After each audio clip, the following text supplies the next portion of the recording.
Friends, బాగున్నారండి అందరూని. ఈ రోజు క్లాస్లో వచ్చేసి మనం వన్ టక్ బ్లౌజ్ని ఎలా కటింగ్ చేసుకోవాలి ఏంటి అనేది చూద్దామండి. ఇది చూసారు కదా, ఇది కలంకారీ బ్లౌజ్ పీస్ నేను తీసుకున్నాను. ఒక బ్లౌజ్ పీసు లైనింగ్ వచ్చేసి నేను 65 సెంటీమీటర్ వరకు, అంటే ఒక 70 సెంటీమీటర్ వరకు తీసుకున్నాను. ఎందుకంటే నేను స్లీవ్లెస్ కటింగ్ చేద్దాం అనుకుంటున్నాను. ఒకవేళ మీరు చేతులు కటింగ్ చేసుకోవాలనుకున్నప్పుడు పెద్ద సైజు వాళ్ళు అయితే 1 మీటర్ లేదంటే 85 సెంటీమీటర్ మీరు లైనింగ్ తీసుకుంటే మీకు సరిపోద్ది. చూస్తున్నారు కదా, ఇది బ్లాక్ కలర్ కాబట్టి నేను బ్లాక్ కలర్ లైనింగ్ తీసుకున్నాను. ఈ లైనింగ్ నేనైతే వాష్ చేయలేదండి. మనం ఎప్పుడు కూడా అడుగుతున్నారు ఏంటంటే తాన్లో వచ్చిన క్లాత్లు మనకి గెంజి ఎక్కువ లేకపోతే కనుక అవసరం లేదనమాట. ఇంకా నేను వేరే బ్లౌజ్ కటింగ్ చేసినప్పుడు కొద్దిగా నాది బ్లాక్ కలర్ది లైనింగ్ పీసులు కూడా మిగిలాయి. ఒకవేళ మనకి ఏమైనా మెడ పైపింగ్ కట్ట అవసరం అనుకుంటే అది కూడా నేను యూజ్ చేస్తాను. మీ దగ్గర ఏమీ లేకపోతే కనుక 85 సెంటీమీటర్ మీరు తీసేసుకోండి. ఇప్పుడు మనం బ్లౌజ్ని ఎలా కటింగ్ చేయాలి ఏంటనేది ఫోల్డింగ్ అనేది చూపిస్తాను. వన్ టక్ వచ్చేసి షేప్ బెల్ట్ కట్ట ఏమీ ఉండవండి. కాబట్టి మనం బ్యాక్ సైడ్ ఫ్రంట్ సైడ్ ఒకేసారి మనం మార్కింగ్లు పెట్టుకోవచ్చు. షోల్డర్లు ఇవన్నీ కూడా చూడండి, ఈ రకంగా ఇలా తీసుకున్నాను నేను. లైనింగ్ పీస్ ఏంటంటే చూసారు కదా, ఇటువైపు కోరంచులు ఇలా కలిసి ఇలా పెడితే ఇలా సెంటర్గా మనం ఫోల్డ్ చేసుకున్నాం అనమాట. దాని తర్వాత ఇలా మళ్ళీ అడ్డుగా ఇలా తీసుకున్నాం అనుకోండి, పైనుంచి కిందకి మనకి ఇలాగ పొడవు సరిపోద్ది. ఇటువైపు సరిపోయి మీ బ్లౌజ్ పొడవు ఇలా సరిపోయిందా లేదా అనేది చూసుకోండి. ఎవరికైనా సరే సరిపోద్ది. ఇది ఫోల్డింగ్ అనేది ఎప్పుడు కూడా 4 ఫోల్డింగ్ అనేది మన వైపు ఉండాలి. ఓపెన్ ఎప్పుడు కూడా ఆపోజిట్ డైరెక్షన్లోని మనకి ఉండాలి. మనకి ఫోల్డింగ్ వైపు నుంచి ఎప్పుడు కూడా మనం బ్లౌజ్ మార్కింగ్ అనేది పెట్టుకోవాలి. ఫస్ట్ ఎప్పుడు కూడా మనం పొడవు అనేది చూసుకోవాలి. బ్లౌజ్ పొడవు మంది ఎంత అనేది చూసుకోవాలి. మీరు ఆది బ్లౌజ్ చూసుకున్నా లేదంటే బాడీ మెజర్మెంట్ చూసుకున్నా సరే ఏదైనా ఒకటే. బ్లౌజ్ మెజర్మెంట్స్ వచ్చేసి పొడవు వచ్చేసి 15 ఇంచీలు. ఎంత అయితే దానికి 1 ఇంచు కలపాలి. 15 ఇంచులు కాబట్టి నేను 16 ఇంచులకి ఇలాగ మార్కింగ్ పెడుతున్నాను. నాకు ఇక్కడ పొడవు సరిపోయి కూడా ఇంకా 6 ఇంచు వరకు మిగులుతుందండి. అది తర్వాత కటింగ్ చేయొచ్చు. పైనుంచి 16 ఇంచులకి మార్కింగ్ పెడుతున్నాను. బ్లౌజ్ పొడవు వచ్చేసి 15, దానికి 1 ప్లస్ చేసి 16 ఇంచులకి మార్కింగ్ పెట్టాను. ఇప్పుడు ఈ రెండు అటువైపు నుంచి ఇటువైపు నుంచి కూడా పెడితే 2 మార్కింగ్లు వస్తాయి కదా. 2 మార్కింగ్ని ఇలా కలిపారంటే కనుక లైన్ స్ట్రైట్గా వచ్చేస్తుంది అన్నమాట. దాని తర్వాత అప్పుడు మనం షోల్డర్ మార్కింగ్ పెట్టుకుందాం. షోల్డర్ మార్కింగ్ వచ్చేసి నేను 5.5 ఇంచులకి పెడుతున్నాను. మీరు ఇందులోని ఇది వన్ టక్ బ్లౌజ్కి ఎప్పుడు కూడా ఫ్రంట్ పార్ట్ వన్ టక్ ఎలా కట్ చేసుకోవాలో చూసుకుంటే సరిపోద్ది. మిగతాదంతా కూడా నార్మల్ మీ బ్లౌజ్కి ఎలాగైతే పెడుతున్నారో అలాగే పెట్టుకోండి. చంకదింపు వచ్చేసి 6 ఇంచులకి పెడుతున్నాను. నేను ఈ బ్లౌజ్కి నేను చేతులు వేయట్లేదండి. ఒకవేళ మీకు అవసరం అనుకుంటే కనుక మీరు హ్యాండ్స్ కూడా మీరు నార్మల్గానే కటింగ్ చేసేసుకోవచ్చు. షోల్డర్ ఏమో 5.5, చంక దింపేమో 6 ఇంచులకి దింపి దాని తర్వాత ఇలా అడ్డుగా ఒక లైన్ గీసేసాం. ఇక్కడ కార్నర్ దగ్గర నుంచి 1.5కి ఒక మార్కింగ్ పెట్టి ఇలా నేను చంక రౌండ్ ఇచ్చేస్తాను. దీనికి లోతు ఫ్రంట్ పార్ట్ బ్యాక్ సైడ్ ఇప్పుడు చూస్తున్నారు కదా, ఇది 4 మడతల మీద మనం మార్కింగ్ పెడుతున్నాం. ఈ స్లీవ్లెస్ ఒకవేళ మీరు బ్లౌజ్ కటింగ్ చేయాలని అనుకుంటున్నప్పుడు దీనికి లోతు తీయవలసిన అవసరం ఉండదు. ఫ్రంట్ వైపు లోతు తీయవలసిన అవసరం ఉండదన్నమాట. ఇప్పుడు ఈ బ్లౌజ్ సైజ్ వచ్చేసి 40 సైజ్ అండి. ఇది ఈ సైజ్ వచ్చేసి 40 సైజ్ అనమాట. 40లోని 4వ వంతు అంటే 40ని ఫస్ట్ ఇలా పట్టుకొని సగం చేయాలి. ఆ సగాన్ని మళ్ళీ సగం చేయాలి. 40లో సగం 20 వస్తుంది, 20లో సగం 10. ఈ రకంగా 4వ వంతు అనేది తీసుకోవాలి. ఇప్పుడు ఈ 10 ఇంచీలు ఈ ఫోల్డింగ్ దగ్గర ఈ 10 ఇలా పెడితే ఇక్కడికి ఇలాగ అంటే 10 ఇంచీల దగ్గరికి మనం ఇలా మార్కింగ్ పెట్టుకోవాలన్నమాట. దాని తర్వాత ఖర్చుల కోసమని 2 ఇంచీలు నేను పెంచుతున్నాను. అంటే మనకి కుట్లు వేసుకుంటాం కదా మార్జిన్, వాటి కోసం అని చెప్పేసి. ఈ బ్లౌజ్ అయితే బిగినర్స్ కూడా చాలా ఈజీగా స్టిచ్చింగ్ చేయగలుగుతారండి. కటింగ్ చాలా ఈజీ అనమాట. అసలు షేప్ బెల్ట్లు కట్ట ఏమీ ఉండవు. ఇప్పుడు నడుము వచ్చేసి 32 ఇంచీలు. ఇది నేను 4 పనులు ఒకేసారి కటింగ్ చేస్తున్నాను కాబట్టి ఇప్పుడు మామూలుగా అయితే 32 నడుము అయినప్పుడు దాంట్లో 4వ వంతుకి ఒక బ్యాక్ సైడ్ టక్ కోసం అని చెప్పేసి 1 ఇంచు కలుపుకొని పెట్టుకోవాలి. అంటే 32కి 8 వస్తుంది. 8కి 1 ఇంచు కలుపుకుంటే 9కి పెట్టాలి. కానీ నేనేంటంటే మనకి చెస్ట్ భాగం ఎంతైతే ఉందో అంతా పెట్టేస్తున్నాను. అంటే 1 ఇంచు మనకి ఎక్కువగానే వస్తుంది. ఇది మనం ఫిట్టింగ్ చేసేటప్పుడు చూసుకుని చేసుకోవచ్చు అనమాట. అంటే చెస్ట్కి 10 పెట్టాను కదా, అలాగే నడుము కూడా 10 పెట్టేసి 2 ఇంచీలు మార్జిన్ కోసమని కలిపేసి స్ట్రైట్గానే ఇలాగ కలిపేస్తున్నాను. కానీ ఇప్పుడు ఇదంతా కటింగ్ చేయకూడదండి, ఎందుకంటే ఫ్రంట్ భాగంలో కూడా మనకి టక్కి సరిపోయేటట్టుగా నడుము భాగం ఉండాలి కాబట్టి దాని తర్వాత ముందు ఇలా మార్కింగ్ పెట్టేసుకోండి. దాని తర్వాత కటింగ్ ఎలా అన్నది నేను చూపిస్తాను. దాని తర్వాత ఫోల్డింగ్ దగ్గర నుంచి మెడ వెడల్పు అన్నది, ఇది షోల్డరు సన్నంగా పెట్టుకోవాలా వెడల్పుగా పెట్టుకోవాలన్నది మన ఇష్టం అనమాట. అయితే 3.5 అన్న పెట్టుకోవచ్చు మెడ వెడల్పు, లేదంటే 4 కూడా పెట్టుకోవచ్చు. నేను 3.5కి ఇలాగ ఇక్కడ పెడుతున్నాను మార్కింగ్. ఫోల్డింగ్ దగ్గర నుంచి 3.5కి మెడ వెడల్పు అనేది పెట్టాను అనమాట. ఇప్పుడు ఇది తర్వాత ఏంటంటే మెడ వెడల్పు ఇవన్నీ కూడా మళ్ళీ ఇంకొకసారి నేను చెప్తానండి. ఇప్పుడు ప్రస్తుతానికి ఇది ఎలాగైతే ఉందో అలాగా కటింగ్ చేసేసుకుందాం. ఇప్పుడు మనం ఖర్చుల కోసం అని పెట్టిన లైన్ కూడా కట్ చేయకుండా కింద పొడవు మాత్రమే కటింగ్ చేసేసుకోవాలి. ఇలా పొడవు కటింగ్ చేసేసుకుని ఈ షోల్డర్ దగ్గర నుంచి ఈ చంక రౌండ్ ఉంది కదా, ఇది మాత్రమే కటింగ్ చేసుకోండి. అంతే తప్ప ఈ సైడ్ది కూడా కట్ చేయొద్దు. ఇలా చూసారా, అంటే షోల్డరు, చంకదింపు, పొడవు బ్యాక్ సైడ్ ఫ్రంట్ సైడ్ ఒకటేనమాట. ఇప్పుడు ఇక్కడ మనకి ఫోల్డింగ్ వచ్చింది కాబట్టి నేను ఇలా చిన్నది కట్ చేసి ఇలా తీసేస్తున్నాను, ఫోల్డింగ్ విడిపోవడం కోసం. సరేనండి. ఇప్పుడు మనం ఓపెన్ చేసి ఇలా మధ్యలో చిన్న కట్ పెట్టాను, ఇది సెంటర్ పాయింట్ అని తెలియడం కోసం. ఇప్పుడు ఏం చేయాలంటే సింపుల్ పద్ధతి అనమాట. ఇలా ఓపెన్ చేసి లోపలదున్న ఒక పొరని తీసి పక్కన పెట్టండి. అది మనం ఫ్రంట్ వైపుకి యూజ్ చేసుకుందాం. ఇప్పుడు మనం మార్కింగ్ పెట్టింది ఇది బ్యాక్ సైడ్కి అనమాట. ఇప్పుడు మనం నడుము మార్కింగ్ కూడా ఏమీ పెట్టలేదు కదా, అది మీకు నేను స్టిచ్చింగ్లోనే అంటే నడుముకి ఎలా కొలిచి ఫిట్టింగ్ చేయాలన్నది మనం చూస్తాం. బ్యాక్ సైడ్ ఎప్పుడు కూడా చెస్ట్ మార్కింగ్కి సమానంగా పెట్టుకున్నా సరే స్టిచ్చింగ్ అప్పుడు సరి చేసుకోవచ్చు, ఇబ్బంది ఏమీ లేదండి. మళ్ళీ నన్ను మీరు క్వశ్చన్స్ వేస్తారు, అయ్యో 32 అన్నారు కదండి అందులో 4వ వంతు తీయలేదు అంటారు. అలా కాకుండా మనం సింపుల్గా చూసుకుందాం. ఇప్పుడు మెడ వెడల్పు 3.5 అనుకున్నాం కదా, ఆ మార్కింగ్ ఇంకొకసారి పెట్టాను మీకు. పైనుంచి ఇది బ్యాక్ కాబట్టి మెడ దింపు ఎంత పెట్టుకోవాలనుకుంటున్నారో అంత పెట్టుకోవచ్చు. నేను 10.5 ఇంచులకి మార్కింగ్ పెడుతున్నాను. వెనక మెడ పొడవు అన్నమాట, డీప్. దాని తర్వాత పైన 3.5 వెడల్పు కదండి, అదే రకంగా ఈ 10.5 దగ్గర కూడా ఈ 3.5కే వెడల్పుకి ఇలా ఒక గీత గీసి ఇలా అడ్డుగా ఇలా గీత గీసి ఆ పైన ఉన్న 3.5కి ఈ కిందనున్న 3.5 ఇంచులు ఈ వెడల్పుకి ఇలా గీత గీస్తే ఒక ఎల్ షేప్ వస్తుంది. ఇప్పుడు నేను ఈ బ్యాక్ సైడ్ రౌండ్ పెట్టుకుందాం అనుకుంటున్నాను.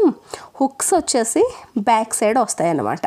కాబట్టి కానీ నేను ఇప్పుడు కటింగ్ చేయనండి, మెడ మాత్రమే కటింగ్ చేస్తాను. ఇలాగా దగ్గరికి ఆ ఎల్ షేప్కి ఇలా 6 ఇంచు వదిలేసి ఇలా రౌండ్ తిప్పేసుకున్నాం అనుకోండి, నీట్గా మనకి వెడల్పుగా అందంగా మెడ అనేది వస్తుంది అనమాట.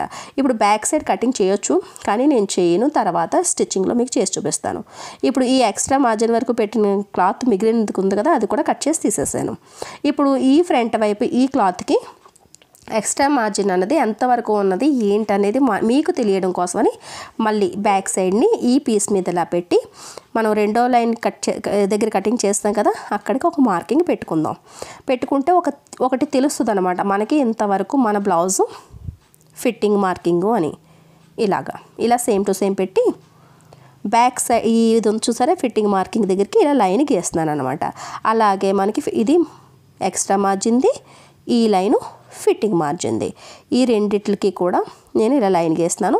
మీకు అర్థం అవడం కోసం, కన్ఫ్యూజ్ కాకుండా ఉండడం కోసం అని చెప్పేసి ఇది ఇలా లైను ఇలాగే గీసుకోండి. ఇప్పుడు మనం ఇందాక పెట్టుకున్న సేమ్ మార్కింగ్ లైన్ అన్నమాట. ఇప్పుడు ఇది ఎందుకు నేను కటింగ్ చేయలేదు అంటే కనుక మనం వంటక్క పెట్టుకున్న తర్వాత మనకి ఏమైనా క్లాత్లు అదే అంటే తక్కువ వస్తే అక్కడ పెంచుకోవచ్చు అన్నమాట నడుము దగ్గర. ఎందుకు అంటే కనుక మనం షేప్ బెల్ట్ తీసుకుంటే రౌండ్ షేప్ వస్తుంది, ఇది రాదు కాబట్టి క్లాత్ కంపల్సరీ తక్కువ అవుతుంది. మెడ వెడల్పు సేమ్ మామూలుగానే 3.5కే మార్కింగ్ పెట్టేశాను. దాని తర్వాత 7 ఇంచుల దగ్గరికి ఫ్రంట్ నెక్ డీప్ తీసుకున్నాం. మనం హుక్స్ బ్యాక్ సైడ్ పెట్టుకోవాలనుకున్నప్పుడు ఫ్రంట్ వైపు కొద్దిగా డీప్గానే పెట్టుకోవాలి. ఇది వెడల్పు కూడా 3.5 పెట్టి ఇలా స్ట్రైట్గా లైన్ గీసేసాం. ఇక్కడ మీరు రౌండ్ షేప్ కావాలనుకుంటే రౌండ్ తీసుకోవచ్చు, లేదంటే కొద్దిగా ఆకు మోడల్ తీసుకోవాలనుకున్నా మీ ఇష్టం అనమాట. ఎందుకంటే ఇక్కడ ఫ్రంట్ వైపు హుక్స్లు ఉండవు కాబట్టి ఏ మోడల్ అన్నా సరే మీరు తీసుకోవచ్చు. నేను మరీ రౌండ్ కాకుండా ఇలా చిన్నది ఇలాగా ఒక రావి ఆకు షేప్లోని ఇలా ఆకులాగా ఇలా తీసాను, చూసారు కదా.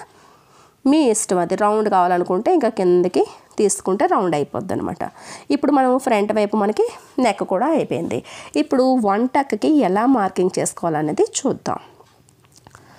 ఇక్కడ ఫోల్డింగ్ దగ్గర నుంచి కరెక్ట్గా 3 ఇంచీల దగ్గరికి ఒక మార్కింగ్ పెట్టండి. దాని తర్వాత మనం టక్ వేసుకోవడానికి ఒక 2.5 ఇంచులకి మార్కింగ్ పెట్టండి. అంతే. ఇది ఇప్పుడు ఈ 2.5 ఇంచుల మార్కింగ్ మనం స్టిచ్చింగ్ చేసేస్తే అది తక్కువ అవుతుంది అనమాట. ఇప్పుడు మన నడుము ఎంత? 32. మీ బ్లౌజ్ నడుము ఎంత చూసుకోండి.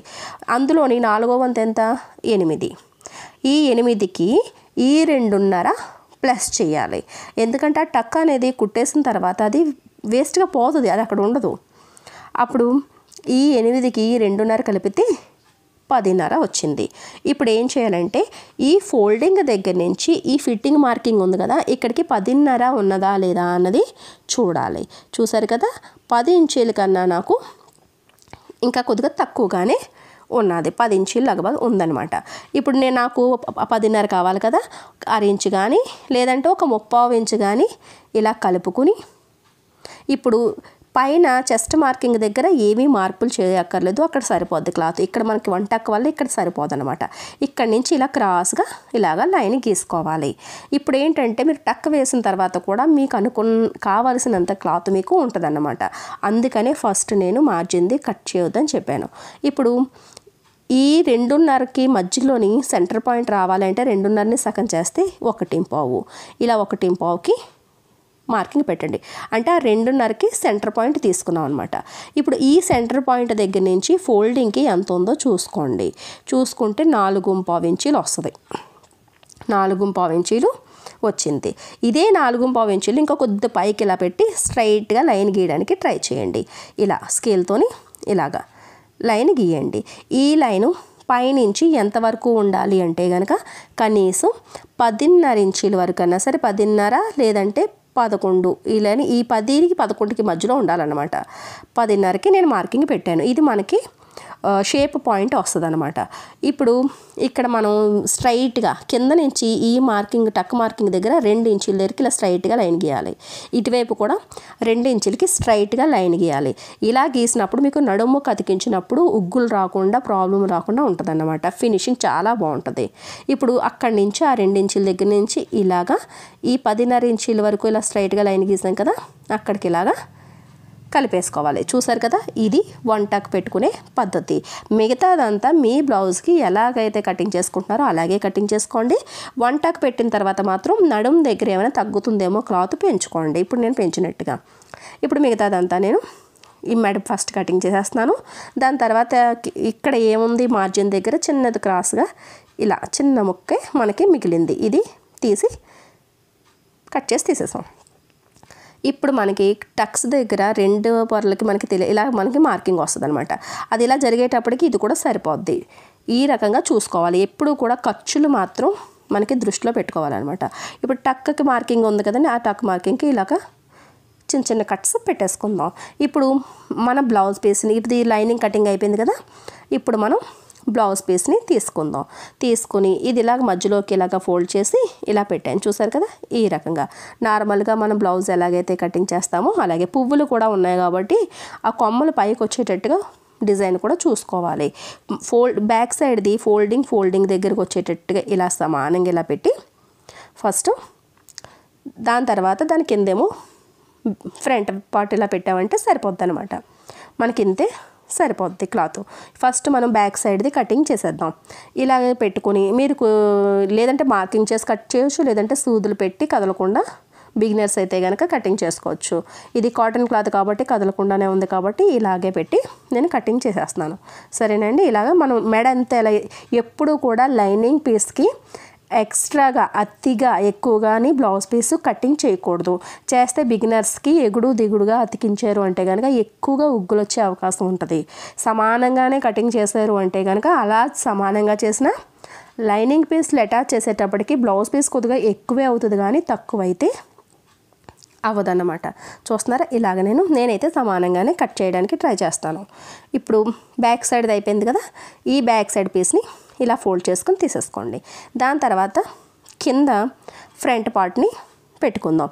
సైడ్న మనకి ముక్కలు మిగులుతాయి, కింద కూడా ముక్క మిగులుతుంది. మీకు హ్యాండ్స్ కావాలనుకున్నప్పుడు నార్మల్గా హ్యాండ్స్ కటింగ్ చేసుకుని కూడా ఈ మోడల్ మీరు స్టిచ్చింగ్ చేసుకోవచ్చు. కాకపోతే front side princess cut model కన్నా కూడా చాలా మంచి ఫినిషింగ్ వస్తుంది, చాలా బాగుంటుందండి. మనకి క్రాస్ కట్ బ్లౌజ్లో ఎలాగైతే మనకి షేప్ వచ్చిందో అంత బాగా వస్తుంది అనమాట.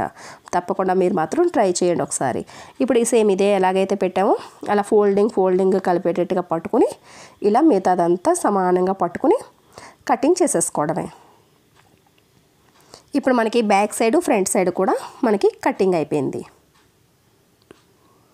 ఇది చూసారు కదా, ఇలాగా నేను స్టిచ్చింగ్ చేసేటప్పుడు మీకు బ్యాక్ సైడ్ హుక్స్ కోసమని ఎలా కటింగ్ చేసుకోవాలి, టక్ ఎలా వేసుకోవాలి, ఇవన్నీ కూడా మీకు నేను వివరంగా చూపిస్తానండి. నడుం కొలత తీసుకొని ఎలా మనం ఫిట్టింగ్ చేసుకోవాలి ఏంటనేది. ఇప్పుడు మిగిలిన ఈ క్లాత్ ఉంది కదా, ఇది ఇలా క్రాస్ కానీ మనకి స్లీవ్లెస్ బ్లౌజ్ కుట్టుకునేటప్పుడు చేతులకి అంటే చంక రౌండ్కి కూడా మనకి ఇలా క్రాస్ ముక్కలు కావాలి, మెడకి కూడా కావాలి. ఇలా క్రాస్గా తర్వాత మీకు నేను స్టిచ్చింగ్లోనే కటింగ్ చేసి ఉంచుతాను. ఇప్పటి వరకు కూడా ఈ రకంగా ఇంతవరకు కటింగ్ చేసుకుని రెడీ చేసి ఉంచుకోండి. నెక్స్ట్ క్లాస్లో స్టిచ్చింగ్ చూద్దాం. వీడియో నచ్చినట్లయితే కనుక ఒక లైక్ ఇవ్వండి. మన ఛానల్ని సబ్స్క్రైబ్ చేసుకోవడం మాత్రం మర్చిపోకండి.